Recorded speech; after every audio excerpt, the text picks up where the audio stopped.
السلام علیکم ورحمۃ اللہ وبرکاتہ۔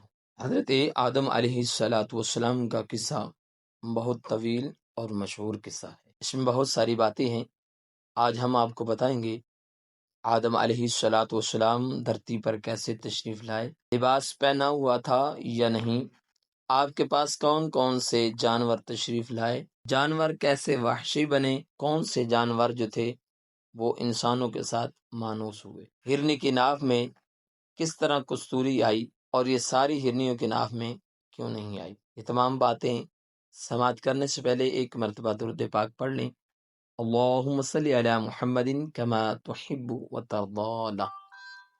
آپ سے گزارش ہے چینل پر نئے آئے ہیں تو سبسکرائب کر لیجئے اور بیل آئیکن کے بٹن کو دبا لیجئے۔ آدم اور حضرت حوا علیہ السلام ابلیس لعین کے دھوکے میں آ گئے، شجرہ ممنوعہ کو کھا لیا، جس کی وجہ سے ان کا لباس اتر گیا۔ ان کا لباس نور کا تھا جس سے وہ عریاں نظر نہیں آتے تھے۔ پھر وہ اپنے جسم ڈھانپنے کے لیے ان کے گرد پتے لپیٹنے لگے۔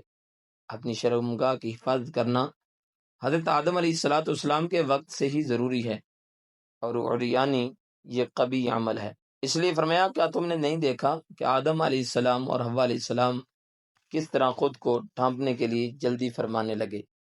تفسیر کبیر جلد نمبر 7 صفحہ نمبر 43۔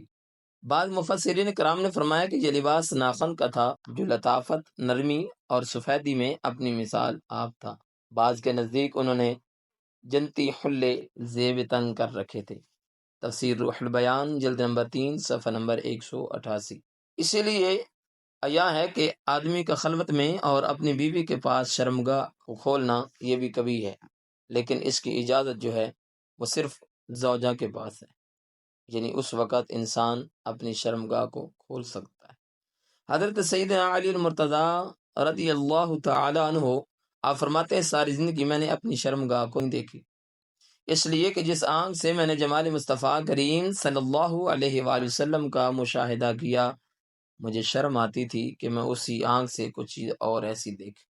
سامعین محترم، حضرت آدم علیہ السلام جس وقت دھرتی پر تشریف لے آئے، حضرت مولا علی رضی اللہ تعالیٰ عنہ فرماتے ہیں، قصص الانبیاء علامہ ذوالفقار احمد ساقی صاحب صفحہ نمبر 68 پر ہے کہ مولا علی رضی اللہ تعالیٰ عنہ فرماتے ہیں، ہندوستان کی زمین اس لیے بھی عمدہ اور ہری بھری ہے اور عود کی خوشبوئیں وہاں اس لیے پیدا ہوتی ہیں کہ حضرت آدم علیہ السلام جب اس زمین پر تشریف لائے تو ان کے جسم پر جنتی درخت کے پتے تھے۔ وہ پتے ہوا سے اڑ کر جس درخت پر پہنچے وہ ہمیشہ کے لیے خوشبودار ہو گیا۔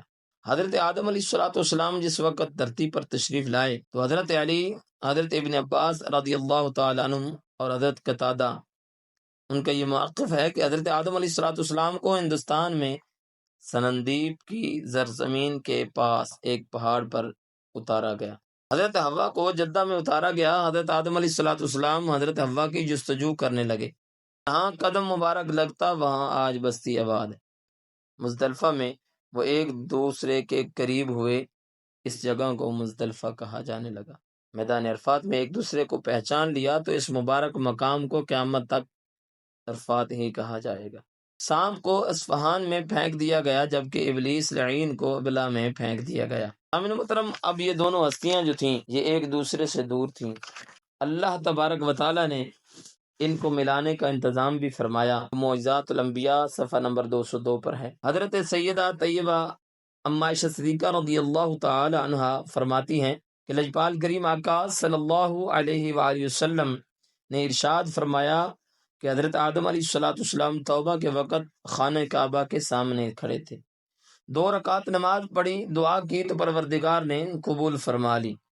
قبول ہونے کے بعد حضرت آدم علیہ السلام میدان عرفات میں آئے اور حضرت حوا جدہ سے عرفات میں تشریف فرما ہوئے۔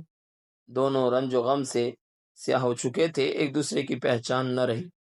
حضرت جبرائیل علیہ السلام نے تعارف کروایا جس کی وجہ سے اس میدان کا نام عرفات مشہور ہوا۔ اس کے بعد حضرت جبرائیل علیہ السلام نے پکارا، اے زمین کے جانوروں، اللہ تعالیٰ نے تم پر ایک خلیفہ بھیجا ہے، اس کی اطاعت کرو۔ پھر دریا کے جانوروں نے سر دریا سے باہر نکالے اور خشکی کے جانور آ کر حضرت آدم علیہ السلام کے گرد جمع ہو گئے۔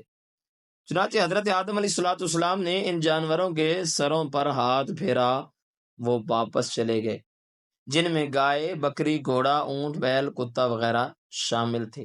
سامعین محترم، تفسیر عزیزی کے اندر موجود ہے اور معجزات الانبیاء کے اندر موجود ہے، جو جانور آپ کے دست شفقت پھرنے سے محروم رہ گئے وہ وحشی بن گئے جو جنگلوں میں رہتے ہیں۔ جس وقت ہرنیوں نے دیکھا کہ تمام جانور حضرت آدم علیہ الصلوۃ والسلام کے گرد جا رہے ہیں تو اللہ تبارک و تعالیٰ کی رضا کی خاطر حضرت آدم علیہ الصلوۃ والسلام کا دیدار کرنے کے لیے ہرنیوں کا ایک ٹولہ آپ کے گرد جمع ہوا۔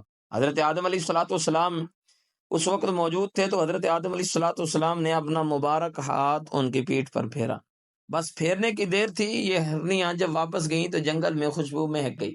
جس وقت خوشبو سونگی تو باقی جو ان کے خاندان کی ہرنیاں تھیں انہوں نے کہا یہ تمہیں کہاں سے فیض ملا؟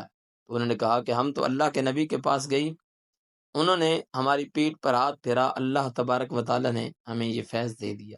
چنانچہ باقی جو ماندہ ہرنیاں تھیں وہ بھی اسی مشابہت میں حضرت آدم علیہ الصلوۃ والسلام کے پاس پہنچ گئیں۔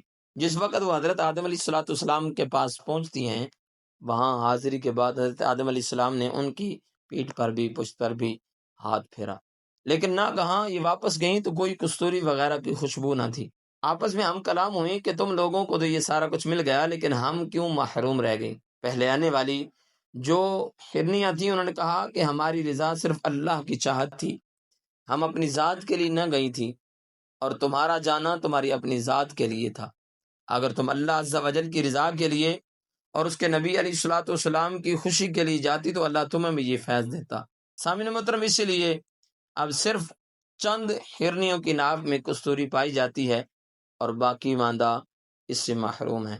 پتہ چلا ہر نیک عمل اس کے پیچھے اگر اچھی نیت ہوگی تو اللہ عز و جل اس کا نیک پھل بھی عطا فرمائے گا۔ اللہ عز و جل ہمیں اپنے نیک بندوں کی قدر منزلت عطا فرمائے اور اپنا فرما بردار بنائے۔ آپ بھی اگر کوئی ویڈیو دیکھنا سننا چاہتے ہیں کسی بھی واقعہ کے متعلق تو کمنٹ میں اپنی رائے کا اظہار ضرور کیجیے گا۔